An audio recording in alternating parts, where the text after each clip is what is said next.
जागो जागो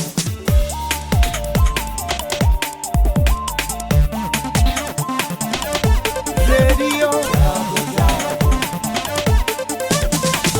रेडियो जागो 90.4 FM।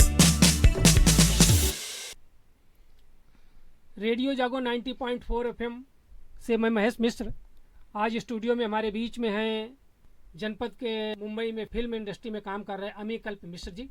हमारे बीच में दो नवोदित प्रतिभाएं हैं, इशिता तिवारी जी जो गायन के क्षेत्र में उभरती हुई प्रतिभा हैं, दूसरी हमारे बीच में है इप्सिता सिंह जी जो मॉडलिंग, अभिनय और डांस में अपना जो उनके अंदर कला है उसके रूप में पूरे जनपद में इस क्षेत्र में काम कर रही हैं। हम तीनों लोगों से बात करते हैं और साथ में जो नवोदित प्रतिभाएं इशिता तिवारी जी और इप्सिता सिंह जी अमी कल्प जी से अपने जो उनकी जिज्ञासाएं हैं कला क्षेत्र में, रंगमंच के क्षेत्र में, फिल्म इंडस्ट्री में, गायन में, इन संबंधों में भी उनसे वो जानकारी चाहेंगे।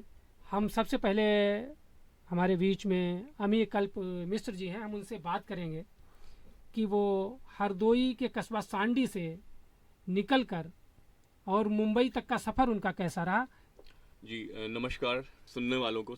तो बेसिकली मुझे अलग कुछ करना था लाइफ में और मैं मुंबई पहुंचा। मेरे यहाँ के हरदोई के ही खालिद हाशमी जी हैं, उनका मुझे सानिध्य मिला। उन्होंने मुझे गाइड किया कि तुम यहाँ पे जो है अगर फिल्म में अगर संघर्ष करोगे तो वो तुम संघर्ष ही करते रह जाओगे और तुम कहीं नहीं पहुंचोगे। तुम एक कुछ टेक्निकल डिप्लोमा कर लो तो उससे क्या है कि तुम वहाँ यहाँ पे खा कमा सकोगे। साउंड रिकॉर्डिंग में मैंने करीब 6-7 महीने मैं रेगुलर जाता था वहाँ जीमा, लेकिन उसी बीच में क्या हुआ कि मुझे एक मेरे कांटेक्ट के थ्रू एक बहुत अच्छा फिल्म स्टूडियो था। उस समय की जितनी भी बड़ी फिल्म थी उस समय की सब वहीं होती थी मिक्स, और उसके जो मिक्सिंग इंजीनियर थे उनका नाम था लेस्ली फर्नांडिस। तो लेस्ली सर के साथ मैंने उनका एज एन असिस्टेंट उनका 1.5 साल मैंने उनके साथ लेस्ली सर के साथ काम किया। उस ज़माने की जितनी भी बड़ी बड़ी फिल्म थी जैसे रेस है एंड क्यों हो गया ना, एंड सारी बहुत अच्छी अच्छी फिल्म उस ज़माने की मैंने की वहाँ पे। तो उससे क्या हुआ, फिल्म का नाम लिया अमी जी, हाँ। तो बताएंगे कि अभी तक जब से मुंबई में आप कितने फिल्मों में आपने सीधी सीधी सहभागिता की अपने एक्टिंग के रूप में?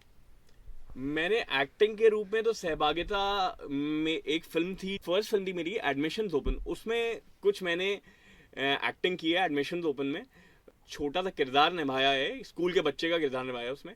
उस समय मेरी उम्र 18-19 वर्ष थी। और फिर कुछ सालों बाद एक और फिल्म मैंने की है जिसका नाम था रब्बा मैं क्या करूं। रामानंद सागर जी का प्रोडक्शन हाउस है, उन्हीं के लड़के हैं अमृत सागर, उनकी डायरेक्शन की एक फिल्म थी वो, उसमें भी मैंने कुछ एक किरदार किया है। हमारे बीच में इप्सिता सिंह जी हैं, वो भी बचपन से ही इसमें जुड़ी हुई हैं और डांस, मॉडलिंग इन क्षेत्रों में काम कर रही हैं। हम इप्सिता जी से पूछेंगे कि कैसे अपना डांस का काम, मॉडलिंग का काम। तो सभी को मेरा नमस्ते। और तो मुझे शुरुआत से ही डांस में बहुत ही ज़्यादा इंटरेस्ट था और ये इंटरेस्ट मेरे परिवार वालों ने इसको नोटिस किया। तो फिर ऐसे ही एक कंपटीशन होता था उस समय में, तब मैं 4 साल की थी और उसमें मैंने खुद से डांस तैयार करके फिर परफॉर्म किया जब, तो सबको काफ़ी पसंद आया। उसमें पहला प्राइज़ भी मिला, जिसको देखने के बाद मेरी उत्सुकता और बढ़ी और मेरा इंटरेस्ट और बढ़ा।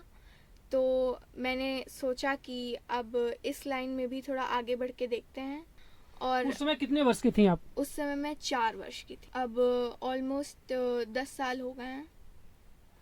डांस के साथ में और क्या कर रही हैं आप? डांस के साथ में मैंने एक्टिंग की है और मॉडलिंग भी कर रही हूँ। एक्टिंग से मैंने काफ़ी 1-2 फिल्में भी की हैं और एक तो अभी रिलीज़ हुई है कुछ टाइम पहले जिसका नाम है डार्क ब्रिक्स। ये हरदोई में ही बनी है और ये OTT प्लेटफॉर्म्स पे रिलीज़ हुई। गायन में हमारे बीच में इशिता तिवारी जी हैं, कैसे गायन की ओर मुड़ी? सभी श्रोताओं को मेरा नमस्कार। 3 साल की उम्र से हमने कथक सीखना स्टार्ट किया। तो जब मेरा सारा कोर्स कंप्लीट हो गया कथक का, उसके बाद हमने संगीत में रुचि रखी। तो हमने हारमोनियम सीखा और तबला भी थोड़ा बहुत आता है।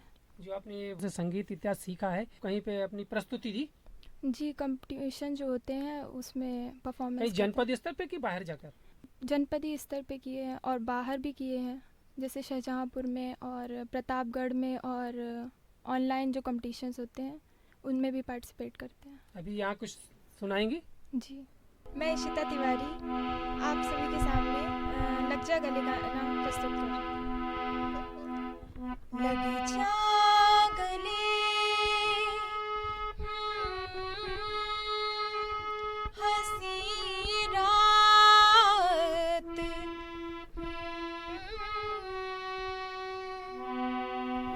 लग जा गले के फिर ये हंसी रात हो न हो, शायद फिर इस जन्म में मुलाकात हो न हो, लग जा गले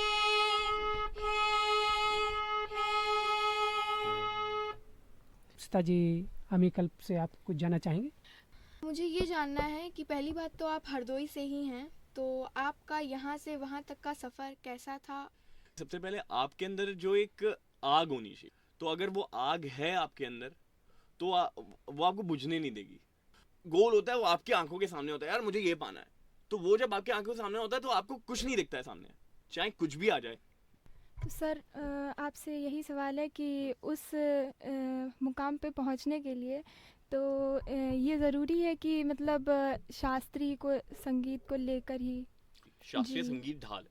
मैं भी गायक हूँ, गायन से ही मेरी शुरुआत हुई है। मैं भातखंडे है वहाँ पे केसर बाग में, वहाँ पे मैं गायन सीखने ही जाता था। वो लगता पहले नहीं तो था। आप एक उस दौर में जब आप गाते थे, उस दौर का कोई ऐसा गाना आपके आवाज में हमारे श्रोताओं को जाए और इन दोनों कलाकारों को जाए?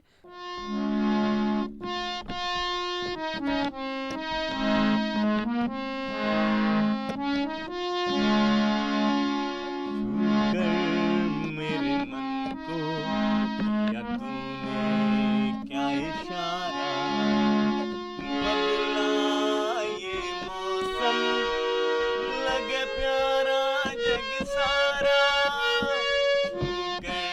मेरे मन को या तूने क्या इशारा, बदला ये मौसम, लगे प्यारा जग सारा। अब हम पुनः लौटेंगे इशिता तिवारी की ओर, जो गायन के क्षेत्र में जनपद में नवोदित प्रतिभा के रूप में उदीयमान है। अपने श्रोताओं तक उनकी आवाज़ को, उनके संगीत को रेडियो जागो 90.4 एफएम के माध्यम से पहुंचाना चाहेंगे। मैं इशिता तिवारी धर्मशाला रोड हरदोई से एक आरजू बानो जी की गज़ल प्रस्तुत करने जा रही हूँ।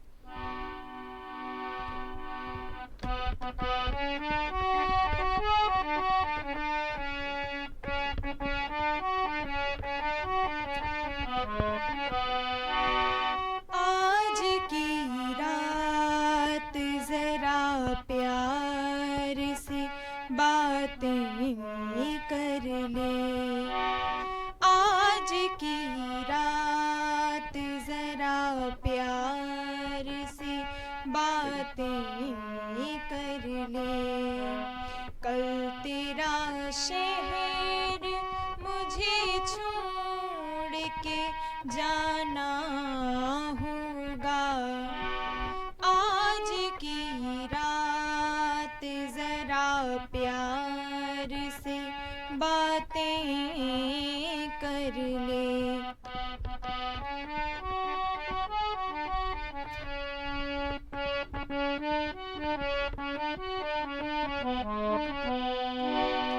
ये तेरा शहर तेरा गाँव मुबारक हो तुझे, और जुल्फों की हंसी छाँव मुबारक हो तुझे, मेरी किस्मत में तेरे जुल्फों की बरसात नहीं, तू अगर मुझसे खफा है तो कोई